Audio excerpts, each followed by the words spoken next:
ओम हरि हरि बोले सत्यनारायण भगवान की जय। सो भक्तों, आज मैं सुनाने जा रही हूँ आपको सत्यनारायण भगवान की कथा। बोले सत्यनारायण भगवान की जय।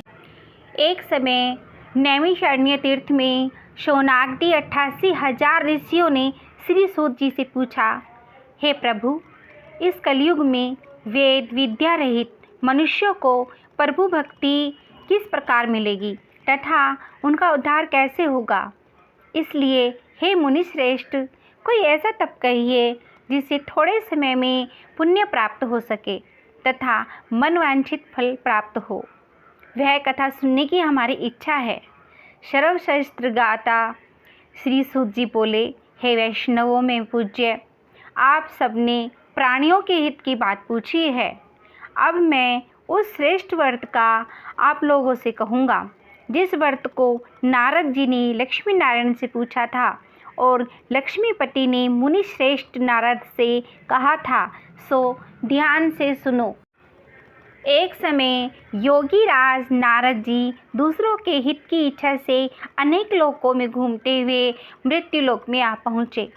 यहाँ अनेक योनियों में जन्मे हुए प्राय सभी मनुष्य को अपने कर्मों द्वारा अनेक दुखों से पीड़ित देखकर सोचा, किस यत्न के करने से निश्चय ही दुखों का नाश हो सकेगा। ऐसा मन में सोचकर विष्णु लोक को गए। वहाँ श्वेत वर्ण और 4 भुजाओं वाले देवों के ईश नारायण का, जिनके हाथ में शंख चक्र गदा और पद्म थे तथा वरमाला पहने हुए थे, देखकर स्तुति करने लगे। हे भगवान, आप अत्यंत शक्ति से संपन्न हैं। मन तथा वाणी भी आपको नहीं पा सकती। आपका आदि मध्य अंत नहीं है। निर्गुण स्वरूप, सृष्टि के कारणभूत व भक्तों के दुखों को नष्ट करने वाले हो। आपको मेरा नमस्कार है। नारद जी से इस प्रकार की स्तुति सुनकर विष्णु भगवान बोले, हे मुनिश्रेष्ठ, आपके मन में क्या है? आपका किस काम के लिए आगमन हुआ है? निसंकोच कहो। तब नारद जी मुनि बोले, मृत्युलोक में सब मनुष्य जो अनेक योनियों में पैदा हुए हैं, अपने कर्मों के द्वारा अनेक प्रकार के दुखों को भोग रहे हैं। हे नाथ, मुझ पर दया रखते हुए तो बतलाइए कि उन मनुष्यों के सब दुख थोड़े से यत्न से ही कैसे दूर हो सकते हैं।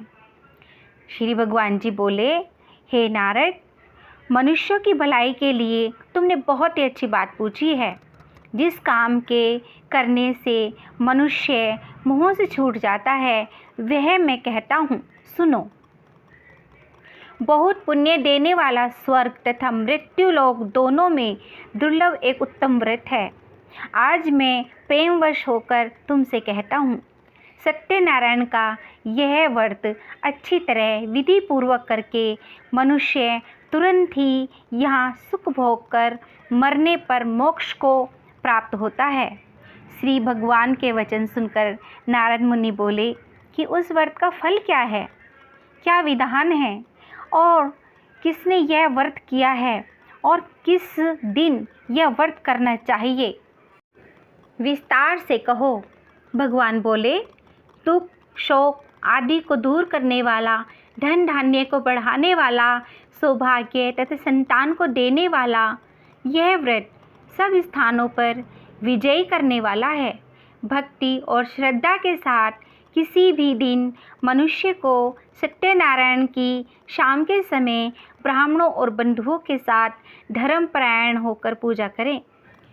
भक्ति भाव से नैवेद्य, केले का फल, घी, दूध और गेहूं का चूर्ण सवाया लेवें। गेहूं के अभाव में साठी का चूर्ण, शक्कर तथा गुड़ लें और सभी भक्षण योग्य पदार्थ जमा करा के भगवान को अर्पण कर देवें तथा बंधुओं सहित ब्राह्मणों को भोजन करावें। तत्पश्चात स्वयं भोजन ग्रहण करें। नृत्य गीत भगवान सत्यनारायण का नाम लेते हुए, भगवान का स्मरण करते हुए पूरा दिन व्यतीत करें। इस तरह व्रत करने पर मनुष्य की इच्छा निश्चित ही पूरी होती है। विशेषकर कली काल में भूमि का यही मोक्ष का सरल उपाय है। दूसरा अध्याय। सूत जी बोले, हे ऋषियों, जिसने पहले समय में इस व्रत को किया है उसका इतिहास कहता हूँ, ध्यान से सुनो। सुंदर काशीपुरी नगरी में एक अत्यंत निर्धन ब्राह्मण रहता था। वह भूख और प्यास से बेचैन होकर नित्य पृथ्वी पर घूमता था।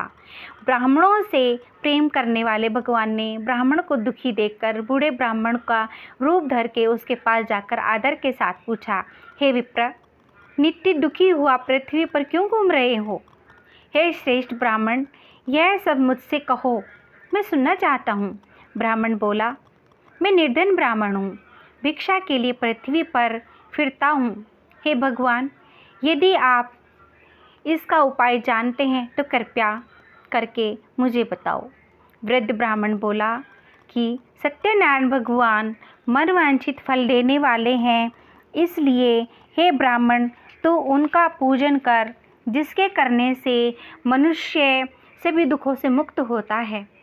ब्राह्मण को व्रत का सारा विधान बताकर बूढ़े ब्राह्मण का रूप धारण करने वाले सत्यनारायण भगवान अंतर्ध्यान हो गए। जिस व्रत को वृद्ध ब्राह्मण ने बतलाया है, मैं उसको करूँगा। यह निश्चय करने पर उसे रात में नींद भी नहीं आई। वह सवेरे उठ सत्यनारायण के व्रत का निश्चय कर भिक्षा के लिए चला गया। उस दिन उसको भिक्षा में बहुत अधिक धन मिला, जिससे बंधुओं के साथ उसने सत्यनारायण का व्रत किया, जिसके करने से वह ब्राह्मण सब दुखों से छूटकर अनेक प्रकार की संपत्तियों से युक्त हुआ। उस समय से वह ब्राह्मण हर मास व्रत करने लगा।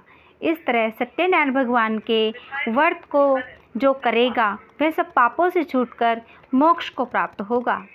आगे जो पृथ्वी पर सत्यनारायण का व्रत करेगा वह मनुष्य सब दुखों से छूट जाएगा।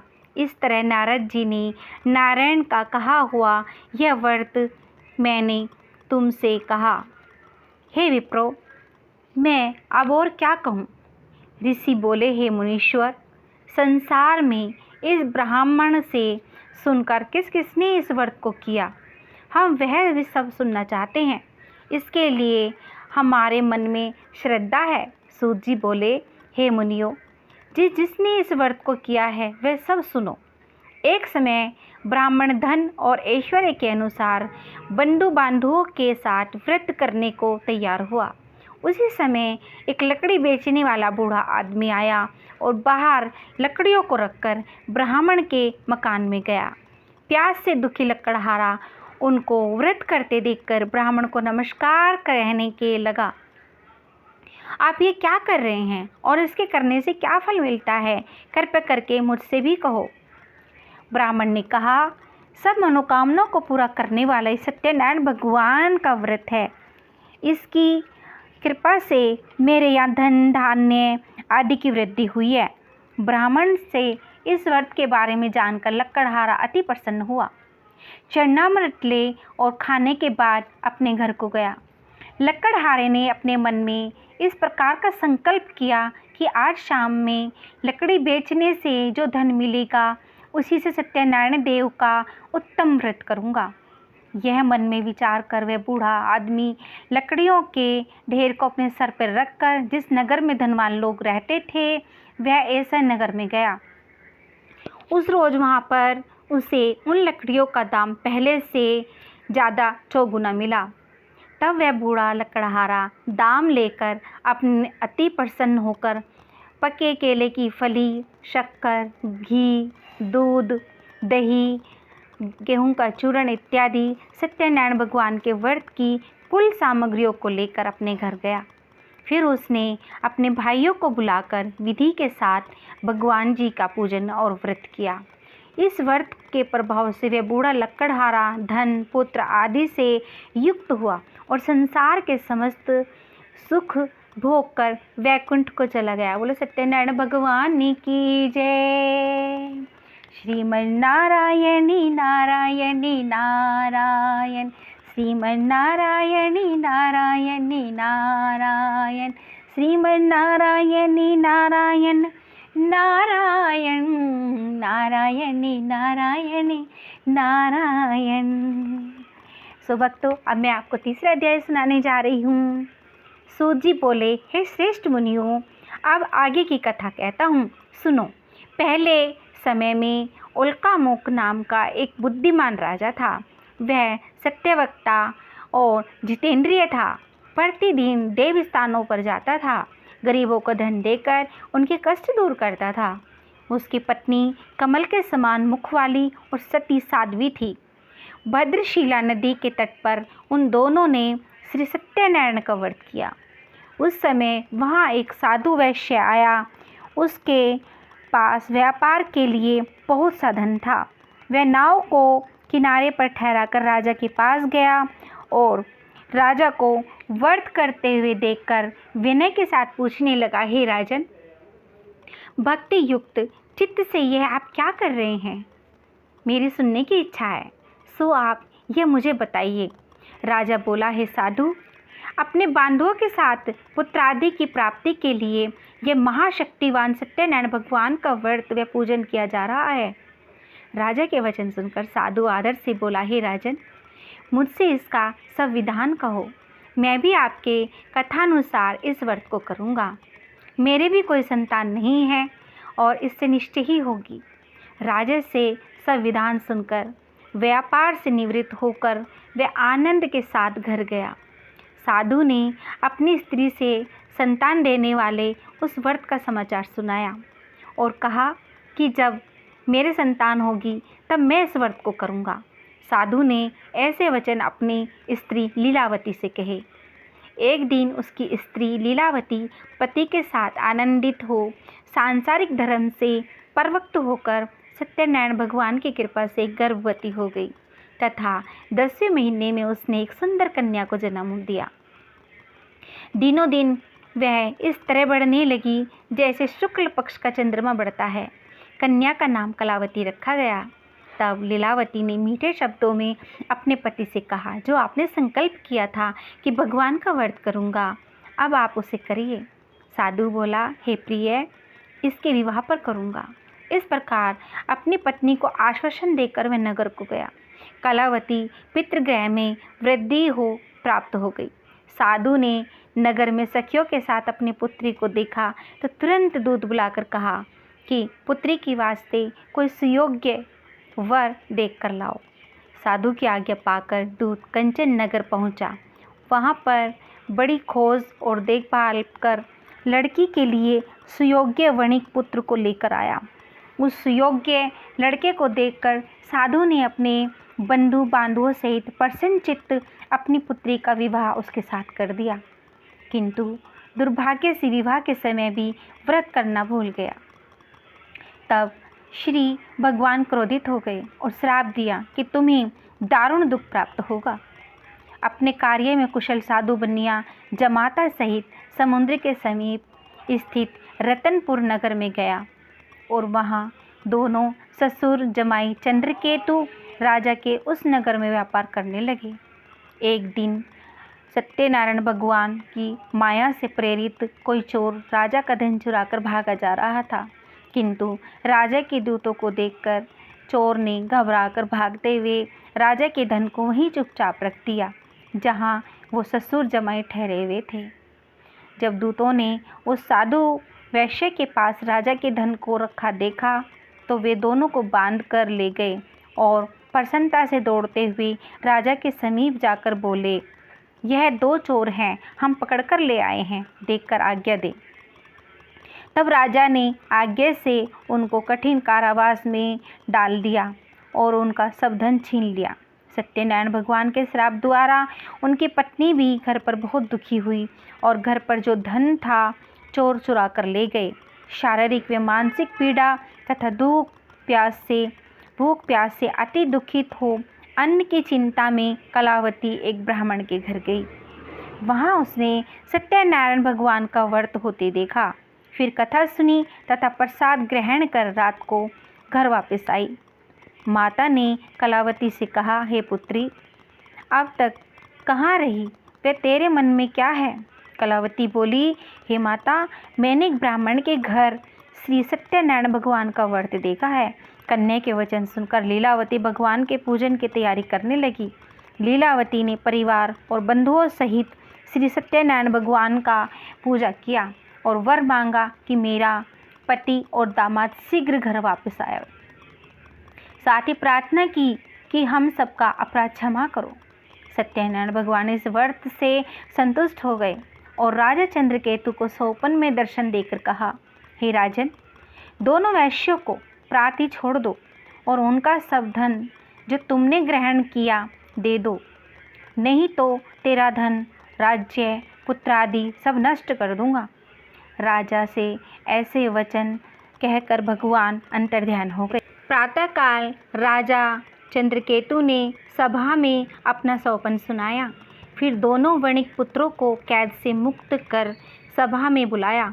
दोनों ने आते ही राजा को नमस्कार किया। राजा मीठे वचनों से बोले, हे महानुभावों, भावीवश आप लोगों को ऐसा कठिन दुख प्राप्त हुआ है, अब आपको कोई दुख भय नहीं है। ऐसा कहकर राजा ने उनको नए नए वस्त्र आभूषण पहनाए तथा उनका जितना धन लिया था दूना वापस कर आदर सहित विदा किया। दोनों वैश्य अपने घर को चले गए। बोले सत्यनारायण भगवान की जय।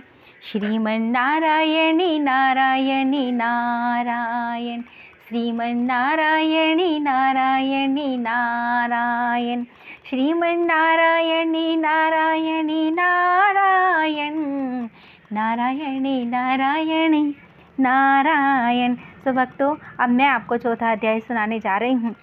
सूत जी बोले, वैश्य ने मंगलाचार करके यात्रा आरंभ की और अपने नगर को चला।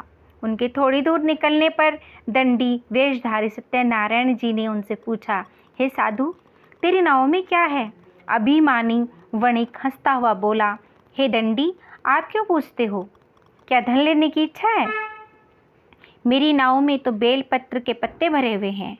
वैश्य का कठोर वचन सुनकर भगवान ने कहा, तुम्हारा वचन सत्य हो दंडी। ऐसा कहकर वहाँ से दूर चले गए और कुछ दूर जाकर समुद्र के किनारे बैठ गए। दंडी के जाने पर वैश्य ने नित्य क्रिया के बाद नाव को ऊंची उठी देखकर अचंभा किया और नाव में बेल पत्ते आदि देखकर मूर्छित हो जमीन पर गिर पड़ा। फिर मूर्छा खुलने पर अत्यंत शोक प्रकट करने लगा। तब उसका दामाद बोला कि आप शोक ना करें, यह दंडी का श्राप है, अतः उनकी शरण में चलना चाहिए, तभी हमारी मनोकामना पूरी होगी। दामाद के वचन सुनकर वह दंडी के पास पहुंचा और अत्यंत भक्ति भाव से नमस्कार करके बोला, मैंने जो आपसे असत्य वचन कहे थे उनको क्षमा करो। ऐसा कहकर महान शोकातुर होकर रोने लगा। तब दंडी भगवान बोले, हे वणिक पुत्र, मेरी आज्ञा से बार बार तुम्हें दुख प्राप्त हुआ है, तू मेरी पूजा से विमुख हुआ। साधु बोला, हे भगवान, आपकी माया से मोहित ब्रह्मा आदि भी आपके रूप को नहीं जानते, तब मैं अज्ञानी कैसे जान सकता हूँ?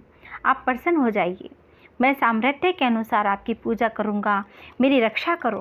पहले के समान नौका में धन भर दो। उसके भक्ति युक्त वचन सुनकर भगवान प्रसन्न होकर बोले, इच्छानुसार वर देकर अंतर्ध्यान हो गए। तब उन्होंने नाव पर आकर देखा कि नाव में धन परिपूर्ण है।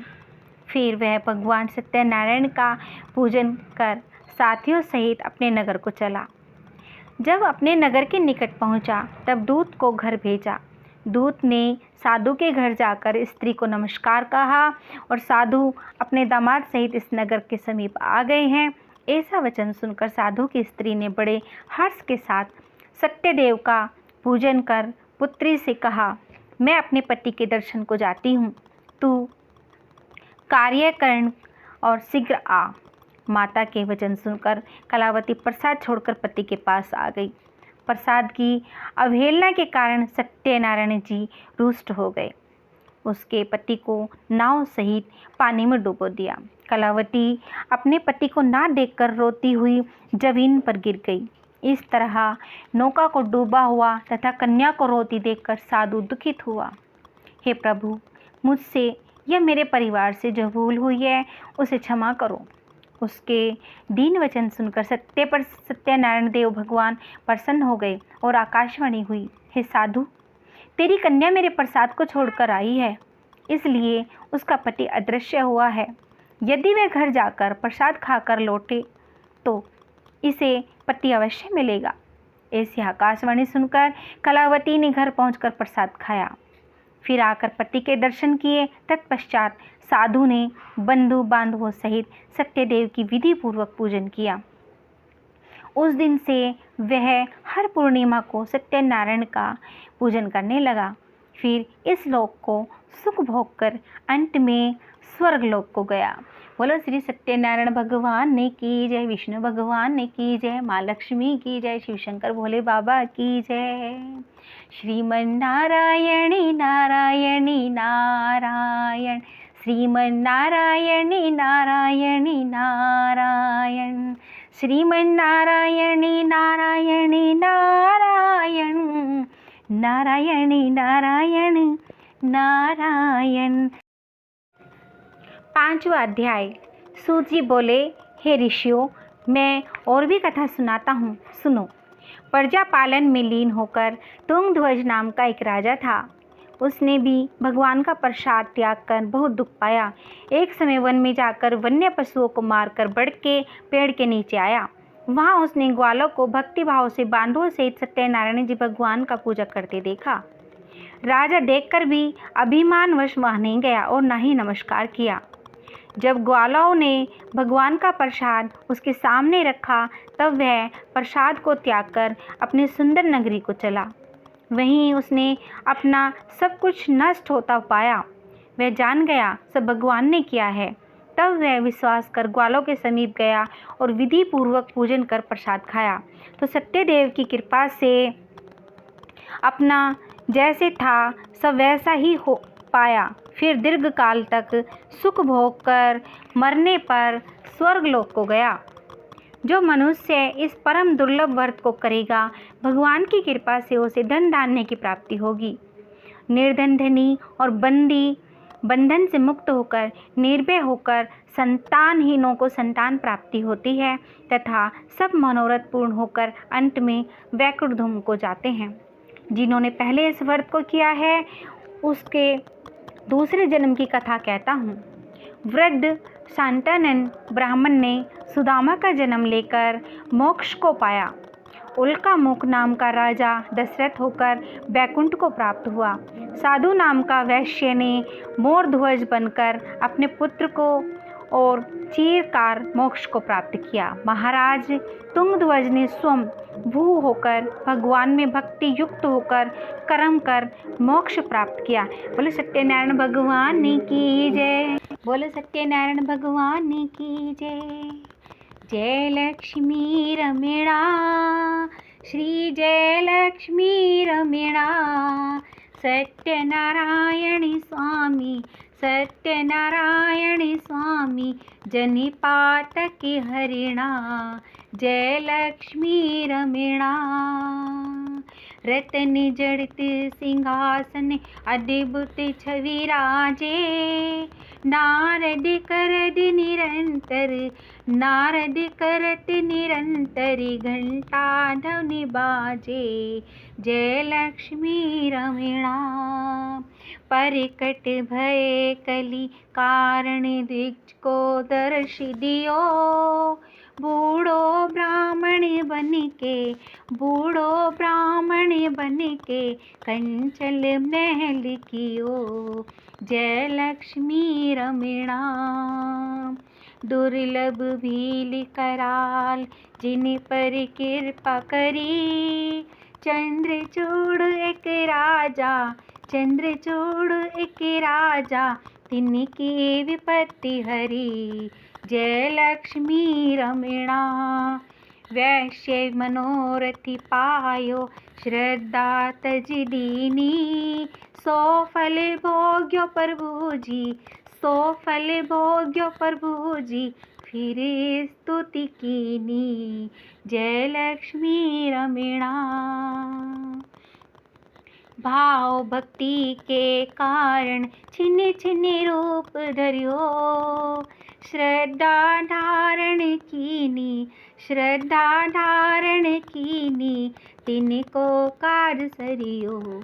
जय लक्ष्मी रमणा, ग्वाल बाल संग राजा वन में भक्ति करी। मन वांछित फल दीनो, मन वांछित फल दीनो, दीनी दयाली हरि। जय लक्ष्मी रमणा।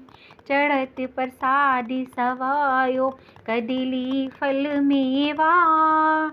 धूप दीप तुलसी से, धूप दीप तुलसी से, राजी सत्य देवा। जय लक्ष्मी रमणा। श्री सत्यनारायण जी की आरती जो कोई जन गावे। कहते शिवानंद स्वामी, कहते शिवानंद स्वामी, सुख संपत्ति पावे। जय लक्ष्मी रमणा, जय लक्ष्मी रमणा, श्री जय लक्ष्मी रमणा। बोलो श्री सत्यनारायण भगवान की जय। ओम जय जगदीश हरे, स्वामी जय जगदीश हरे।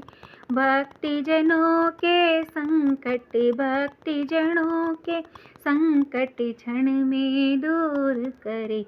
ओम जय जगदीश हरे। जो ध्यावे फल पावे, दुख विन से मन का। स्वामी दुख विन से मन का, सुख संपत्ति घरी आवे, सुख संपत्ति घरी आवे, कष्ट मिटे तनिका। ओम जय जगदीश हरे। मात पिता तुम मेरे, शरणी गहूँ मैं किसी की, प्रभु शरणी गहूँ मैं किसी की। तुम बिन और न दूजा, प्रभु बिन और न दूजा, आस करूँ मैं जिसकी। ओम जय जगदीश हरे। तुम पूरणी परिमात्मा, तुम अंतर्यामी, स्वामी तुम अंतर्यामी। पार ब्रह्म परमेश्वर, तुम सबके स्वामी। ओम जय जगदीश हरे। तुम करुणा के सागर, तुम्हें पालन करता, प्रभु तुम्हें पालन करता। मैं मूर्ख खल कामी, मैं मूर्ख खल कामी, कृपा करो भरता। ओम जय जगदीश हरे। तुम हो एक अगोचर, सबके प्राणपति, स्वामी सबके प्राणपति।